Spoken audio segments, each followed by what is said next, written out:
Novak Djokovic is arguably the best tennis player in the world, breaking the record for the most all-time weeks ranked number 1. But there was a time early in his career, before all the trophies and accolades, that he lost his passion for tennis and almost quit. Yet during this time, his coach asked him one question that changed everything. In this video, I'll cover the one question that his coach asked that reignited his passion for tennis and allowed him to become one of the best tennis players in the world. When Novak Djokovic was 20 years old, he just won his first Grand Slam and reached a career-high ranking of number 3 in the world. However, right after that, he went on a 3-year slump where he didn't win a single Grand Slam. He maintained the top 5 ranking in the world, but wasn't able to reach the number 1 spot. After losing the 2010 French Open, Djokovic reached his breaking point. In the locker room after the match, he broke down in front of his coaches. I cried. I don't know if this is worth it. I don't know if I should keep going. His coach calmed him down and asked him this simple question. Why did you start playing this sport? Leave aside what you want to achieve. Do you love it? Djokovic realized, I do. I love holding a racket in my hand, whether it's a Grand Slam or it's just a normal public court. I still like playing for the sake of playing. So his coach told him, well, that's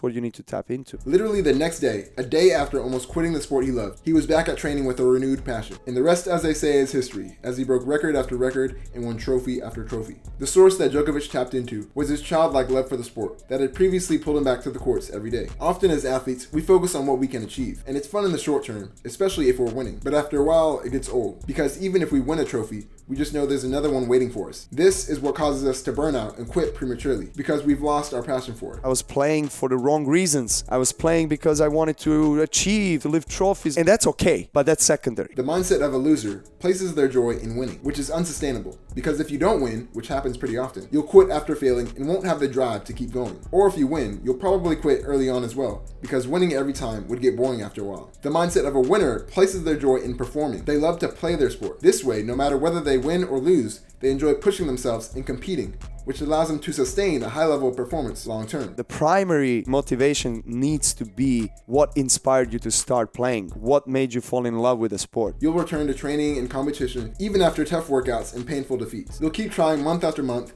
year after year, even if you continue failing, because this persistence will result in you finally making the breakthrough like Djokovic. You will perform with more enthusiasm and intensity because you love it. But what happens if you lost your passion? Or if you don't love it as much as you once did? Remember back when you first fell in love with your sport. Look back at old pictures, videos, or simply reflect on your memories. Recall that feeling of falling in love with your passion for the first time. Remove the external rewards that you might be getting from it, whether it's money or trophies or adoration, or the expectation to receive those rewards that's draining your passion. Return back to the feeling of how you felt when you first fell in love with it, because that was your passion at its purest form. When you do that, you'll regain that childlike enthusiasm and zeal that will help you perform. I all of a sudden became the kid that I was when I started. I felt so much power and energy. So if you lost passion for your sport or don't love it as much as you used to, ask yourself if you actually do love it and why. If you can remember how you felt when you first fell in love with it, you'll reignite your passion and perform with a whole new level of energy.